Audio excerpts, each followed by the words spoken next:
Amis joueurs, bonjour, j'espère que vous allez bien, je suis ravi de vous retrouver pour cette toute nouvelle vidéo sur la chaîne. C'est Thomas et vous êtes sur Il était un jeu. Aujourd'hui, je vais vous parler du jeu qui a fait sensation au dernier festival international du jeu de société, le FIGE édition 2024. J'ai eu l'honneur même de pouvoir, certes, y jouer, mais surtout avec son auteur, et j'ai perdu que d'un seul point. C'est un jeu qui va mélanger une mécanique un petit peu à la Azul et une thématique qui pour moi m'évoque Cascadia. C'est un jeu qui vous demande d'harmoniser nature et animaux. Ce jeu, c'est Harmonise.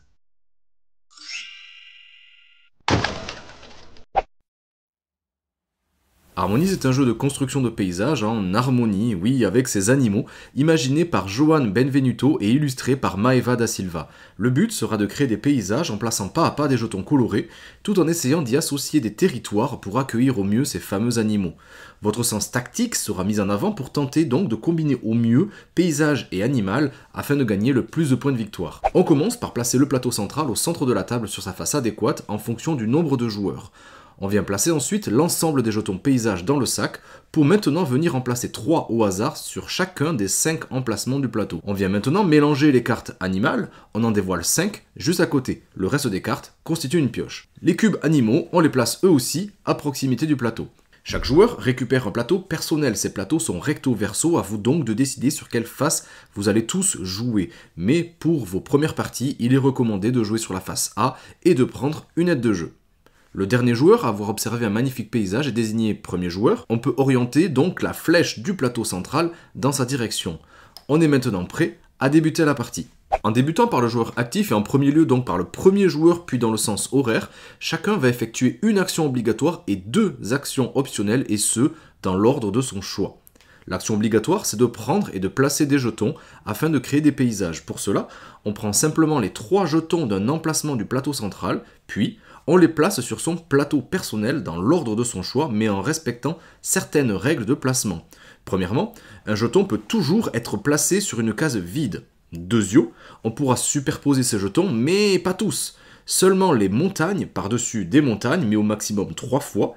Les bâtiments par-dessus des montagnes, des bâtiments ou des arbres marrons et au maximum sur un étage. Les jetons marrons par-dessus un marron, mais juste une fois au-delà. On pourra seulement y déposer un jeton arbre vert cette fois-ci. Ces jetons verts, justement, peuvent être disposés pour former un arbre sur 1 ou 2 étages. Les jetons hauts et champs, eux, ne peuvent pas être superposés. Troisièmement, on ne pourra jamais placer un jeton sous un autre. Et quatrièmement, il sera impossible de déposer un jeton si une case contient déjà un jeton animal, mais on va voir ça tout à l'heure. Ça, c'était pour l'action obligatoire. Voyons maintenant les 2 actions optionnelles. Premièrement, on pourra prendre, si on le souhaite, une carte animale, le but étant de créer des habitats idéaux à même d'attirer ces animaux qui vont venir peupler petit à petit notre paysage. En tout cas, si on souhaite marquer toujours plus de points. Une fois par tour, donc, on pourra choisir une des 5 cartes animales disponibles pour la placer juste au-dessus de notre plateau personnel. On peut le voir, on peut en placer jusqu'à 4 simultanément. Une fois choisi, on y place un cube de la réserve sur chacun des emplacements. Ces cubes, ces animaux, pourront maintenant être posés dans son paysage si on arrive à réaliser les configurations demandées.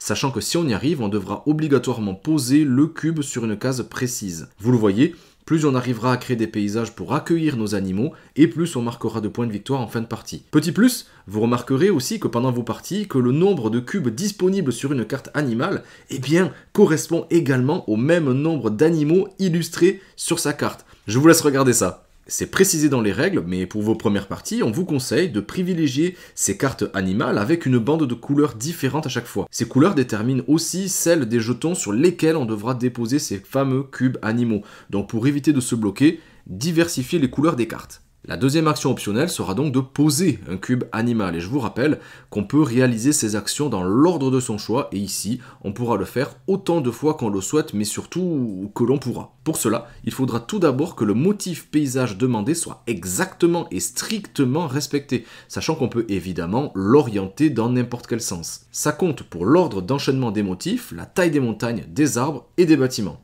la case où le cube doit être posé ne doit pas déjà contenir un cube.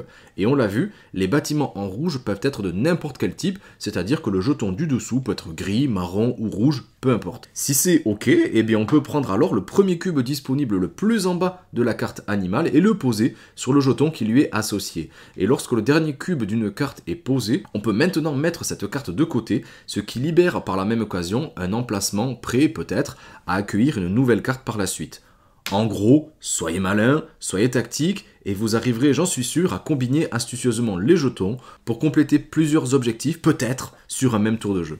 À la fin de son tour, on va piocher 3 jetons dans le sac pour compléter le plateau central, et si nécessaire, on va piocher une carte animale pour avoir toujours 5 cartes face visible pour le prochain joueur. La partie peut prendre fin de 2 manières différentes, soit si le sac est vide et qu'on doit compléter un emplacement, soit si à la fin d'un tour de jeu, 2 cases ou moins sont inoccupées sur son plateau personnel. Dans ce cas, on complète le tour de table afin que chaque joueur ait joué le même nombre de tours évidemment. Il ne reste maintenant plus qu'à additionner les points de ces paysages et des animaux en notre possession. Pour les animaux, on l'a vu, on va comptabiliser sur chaque carte l'emplacement vide le plus haut disponible. Une carte récupérée mais sans avoir réussi à disposer le moindre animal rapporte donc 0 points. Concernant les paysages maintenant, chacun a sa propre façon de scorer. Pour les arbres, on marquera des points en fonction de la taille de chaque arbre. De 0 s'il n'y a que des jetons marrons, jusqu'à 7 si un jeton vert est au-dessus de 2 marrons. Pour les montagnes, on marquera des points en fonction de la taille de chaque montagne de 1 à 7 points, mais ces jetons devront forcément être adjacents à d'autres, comme une chaîne de montagnes donc. Un jeton gris isolé ne rapportera donc aucun point. Concernant les champs, on marquera 5 points par champ d'au moins 2 jetons jaunes. Pour maximiser les points, donc, il faudra que les champs soient séparés. Si plus de 2 jetons jaunes sont connectés, ils ne compteront quand même que pour un seul champ. Pour les bâtiments, on marquera là aussi 5 points à condition qu'un bâtiment, c'est-à-dire comme on l'a vu, un jeton rouge au-dessus d'un autre gris, marron ou rouge, soit entouré d'au moins 3 jetons de couleurs différentes, sachant que seuls les jetons visibles et donc au-dessus sont comptabilisés. Pour les jetons bleus, les jetons hauts, ça dépendra en fait de la face du plateau personnel utilisé. Pour la face A, on va parler de rivière. C'est donc la longueur de notre rivière, c'est-à-dire le nombre de jetons bleus connectés qui va déterminer notre score. On compte alors tout simplement le nombre de jetons pour aller d'une extrémité à l'autre par le chemin dit le plus court, donc attention aux agglomérats. Alors que pour la face B, on va prendre en compte des îles cette fois-ci. Chaque case ou groupe de cases isolées des autres par des jetons bleus va constituer une île. On marquera 5 points par île. Ici, on dénombre 4 groupes de cases isolées par des jetons bleus. Le joueur va donc marquer 20 points. Le joueur avec le plus de points de victoire gagne la partie et en cas d'égalité, c'est celui ou celle qui aura réussi à poser le plus de jetons animaux qui va l'emporter. Et si l'égalité persiste, eh bien la victoire est tout simplement partagée. Après quelques parties, il est possible de rajouter des cartes esprit de la nature pour encore plus de challenge. On va mélanger alors le paquet de cartes, on en distribue 2 à chaque joueur et lors de son premier tour de jeu, eh bien chaque joueur va choisir une de ces 2 cartes qu'il va poser immédiatement sur l'emplacement des cartes animales. Avec un cube, l'autre carte sera tout simplement remise dans la boîte et ne sera pas utilisée. Ces esprits fonctionnent de la même façon que les cartes animaux et comptent donc également dans la limite des 4 cartes tant qu'on n'aura pas réussi à poser son cube. Chaque esprit a sa propre manière de marquer des points, que ce soit en fonction de la qualité de certains paysages de notre plateau ou bien en fonction des groupes de paysages qui pourraient être connectés. Voilà, avec ces explications, je pense que vous pouvez commencer à jouer sereinement votre première partie de Harmonise, mais restez encore un petit peu, j'ai quelque chose à vous confier.